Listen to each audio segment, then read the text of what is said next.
तहरीक इंसाफ ने तरनोल जलसा मंसूख कर दिया। बैरिस्टर गौहर की तस्दीक, पंजाब में दहशतगर्दी का खतरा, इस्लामाबाद का रेड जोन एक बार फिर सील कर दिया गया। इंतजामिया ने पीटीआई के जलसे के बायस रेड जोन सिक्योरिटी खदशात की बिना पर मुकम्मल तौर पर सील कर दिया। जलसे के मकाम के अतराफ भी कंटेनर्स लगा दिए गए। तरनौल के ग्राउंड को खोदकर पानी छोड़ दिया गया। फैजाबाद पर कंटेनर लगा दिए गए। इलेक्शन तरमीमी एक्ट 2024 की मंजूरी के खिलाफ दायर दरखास्त पर समाअत आज होगी। लाहौर हाई कोर्ट के जस्टिस शकील अहमद दरखास्त पर समाअत करेंगे। अदालत ने वफाकी हुकूमत के वकील से सुप्रीम कोर्ट में दायर दरखास्त की कॉपी पेश करने की हिदायत कर रखी है। दरखास्त गुजार ने इलेक्शन तरमीमी एक्ट 2024 को कलअदम करार देने की इस्तदा कर रखी है।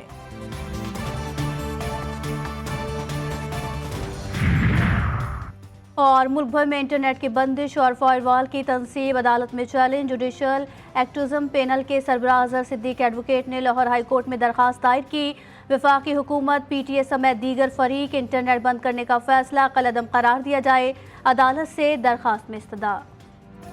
आज पाकिस्तान को सियासी लिहाज से, आज पाकिस्तान को माशरती लिहाज से अगर किसी एक इंस्ट्रूमेंट ने जोड़ा हुआ है तो वो 1973 का आइन है कि जो दहशतगर्दी थी पाकिस्तान के अंदर, जिसके खात्मे के लिए 70,000 पाकिस्तानियों ने अपनी जानें निछावर की।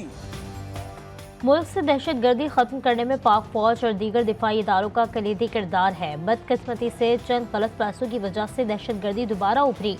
वज़ीर आज़म शहबाज शरीफ का यूथ कन्वेंशन से खिताब। बिजली बहरान पर उनका कहना था कि बिजली इस वक्त अवाम का सबसे बुनियादी मसला है। हमने 3 माह के लिए अवाम को 50 अरब रुपए का रिलीफ दिया। पंजाब हुकूमत ने अपने वसाइल से अवाम को 2 माह का रिलीफ दिया। इस इशू पर सियासत नहीं होनी चाहिए, बाकी सूबे भी इसमें हिस्सा डालें।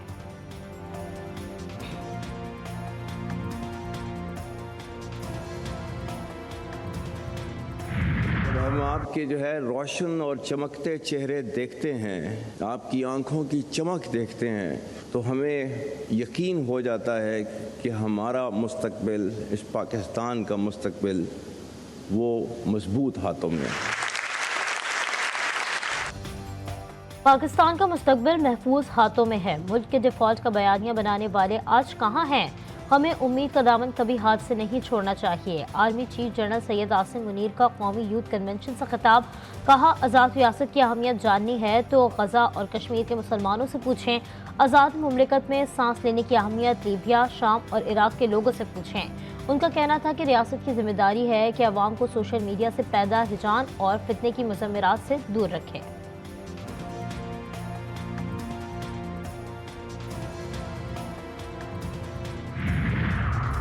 बानी पीटीआई का जनरल रिटायर्ड फैज हमीद का ट्रायल ओपन कोर्ट में करने का मुतालबा। अदियाला जेल में सहाफ़ियों से गैर रस्मी गुफ्तगू में बानी पीटीआई ने कहा, जनरल रिटायर्ड फैज हमीद और उनका मामला फौज का अंदरूनी मसला नहीं, वो साबिक वज़ीर आज़म हैं। उन्हें फौजी अदालत में ले जाने से पाकिस्तान का इमेज ख़राब होगा।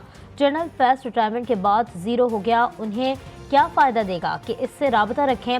9 मई का मामला नेशनल सिक्योरिटी नहीं, लोकल इशू है। उन्हें इल्म है कि उनकी गिरफ्तारी का हुक्म किसने दिया।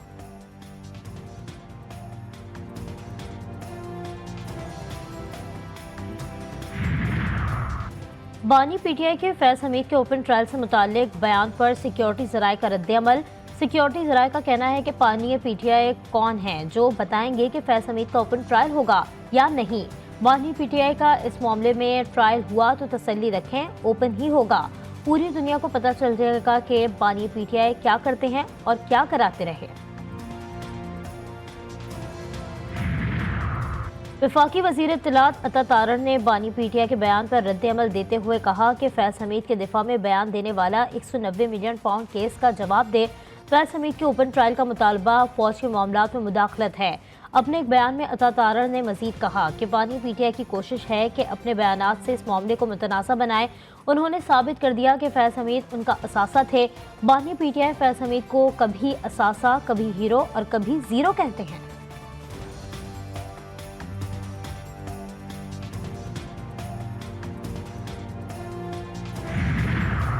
पीपल्स पार्टी का वजीर आजम से नून लीग की दोहरी पॉलिसी पर एहतजाज का फैसला। चेयरमैन बिलावल भुट्टो वजीर आजम से मुलाकात करेंगे। शहबाज शरीफ ने बिलावल भुट्टो को आज खाने पर बुला लिया। मुलाकात में मौजूदा सियासी सूरत हाल पर गुफ्तगू होगी। बिलावल सदर मुमलिकत से भी मिलेंगे। आसिफ अली जरदारी से मुलाकात में सिंध में वजीर आला की तब्दीली पर तबादला ख्याल होगा। वजारत आला सिंध के लिए शर्जील मेमन और नासिर शाह फेवरेट हैं, लेकिन बिलावल ताहाल मुराद अली शाह के हक में हैं।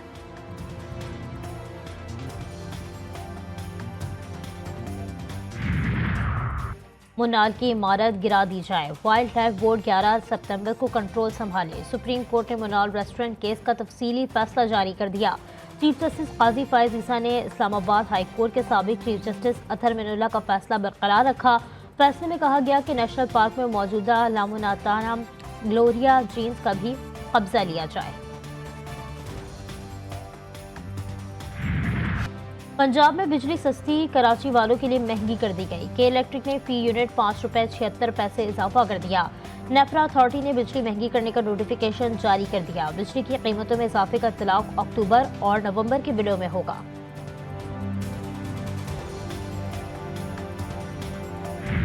इस वक्त जो थर का टोटल बिजली 3000 मेगावाट के करीब पैदा हो रही है, वो सारी की सारी नेशनल ग्रिड में जाती है और वहाँ से सीधा फैसलाबाद जाती है। आईपीपीएस के साथ तो मुआहदे हुए, अब आई डोंट नो उसको फेडरल गवर्नमेंट कैसे आगे ले जा रही है। थर की बिजली सिंध में इस्तेमाल नहीं होती, फैसलाबाद जाती है।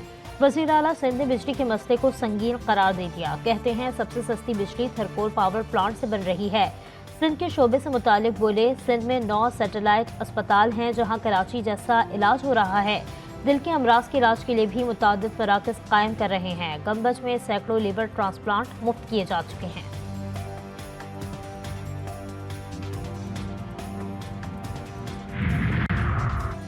पाकिस्तान टेलीकॉम अथॉरिटी ने मुल्क भर में इंटरनेट की बंदिश और कम स्पीड का मलबा भारत के साइबर हमले पर डाल दिया। लाहौर हाई कोर्ट में इंटरनेट की बंदिश और कम स्पीड के खिलाफ दायर दरख्वास्त पर जवाब जमा। जवाब में कहा गया है कि ज़ेरे समंदर केबल कटने, वीपीएन के बेतहाशा इस्तेमाल और एक इंटरनेट कंपनी की गलत तरबियत की वजह से भी इंटरनेट की रफ्तार बाअसर और उस पर असर पड़ा है। अदालत ने दरख्वास्त गुजार को दरख्वास्त में तरमीम करके दायर करने की हिदायत कर दी। 10 रुपए से लेकर 5000 रुपए तक के तमाम करेंसी नोट तब्दील करने का फैसला। Governor state bank Jamil Ahmed की सेनेट के कायमा कमेटी बराए खजाना के इजलास में ब्रीफिंग। बताया दिसंबर तक तमाम करेंसी नए डिज़ाइन के मुताबिक मुतारिफ कराई जाएगी। कागज़ की करेंसी के बजाय एक नोट प्लास्टिक का भी मुतारिफ कराया जाएगा। कमेटी रुकन मोहसिन अजीज ने स्मगलिंग की रोकथाम के लिए 5000 का नोट बंद करने की तजवीज़ दे दी।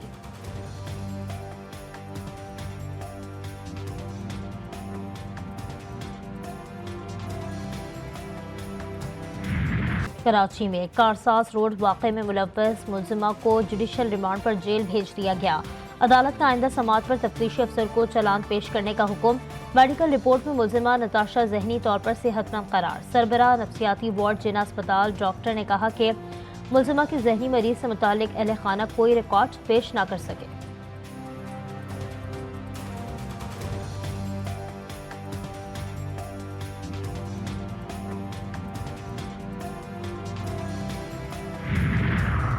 इस्लामाबाद, लाहौर, गुजरात और फैसलाबाद समेत पंजाब के बेशतर अजला में आज मतला अबर आलूद रहने और कहीं कहीं तेज़ बारिश का इम्कान है।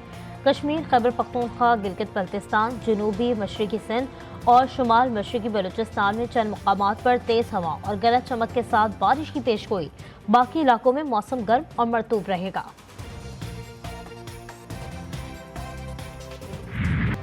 ईरान के शहर यज़्द में पाकिस्तानी ज़ायरीन की बस को खौफनाक हादसा। वज़ारत ख़ारजा ने पाकिस्तानी ज़ायरीन की मालूमात के हवाले से क्राइसिस मैनेजमेंट यूनिट को फ़ाल कर दिया। यूनिट ज़ायरीन के अहले खाना को 24 घंटे मालूमात फराहम करेगा। दफ्तर ख़ारजा ने इस्लामाबाद में फ़ोन नंबर 0519207887 मुशहतर कर दिया गया है। दशीर तफ्तान चेक पॉइंट के करीब हादसा बस के ब्रेक फेल होने से पेश आया। 29 अफराद जाँ बहक और 23 जख्मी हुए।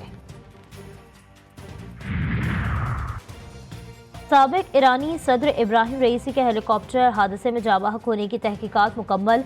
हादसे की 2 वजूहात का तयन किया गया है। रिपोर्ट के मुताबिक हादसा खराब मौसम और गुंजाइश से ज्यादा 2 अफराद के सवार होने की वजह से पेश आया। हेलीकॉप्टर जायद वजन उठाने के काबिल नहीं था। चीचनिया के दौरे के दौरान रूसी सदर व्लादिमीर पुतिन को कुरान पाक के नादिर नुस्खे का तोहफा। रूसी सदर ने एहतरामन कुरान को चूमा और फिर सीने से भी लगा लिया। वीडियो वायरल हो गई।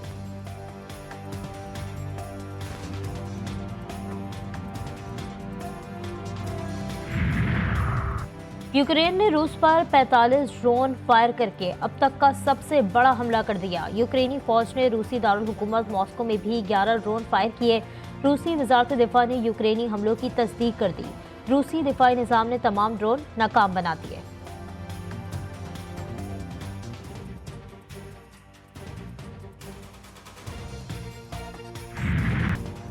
गजा में फलस्तीनियों की नस्ल कुशी जारी। सहूनी फौज की बमबारी से मजीद 52 फलस्तीनी शहीद, 124 जख्मी हो गए। सहूनी फौज का दीर अल बला से भी जबरी इनखला का नया हुक्मनामा जारी। गजा में शहदा की मजमूई तादाद 40,230 हो गई। हिजबुल्लाह के शुमाली मकबूजा फलस्तीन और मकबूजा गुलान पर हमले। इसराइली फौज के अड्डे पर कई मिसाइल दाग दिए। हिजबुल्लाह मुजाहिदीन ने जरीद और हदफ यारून अड्डे पर ड्रोन हमला किया। इराक की इस्लामी मुजाहिमती तंजीम ने ड्रोन हमले के दौरान मकबूजा इलाक में वाक़ बंदरगाह और एयरबेस के अहम अहदाफ को निशाना बनाया।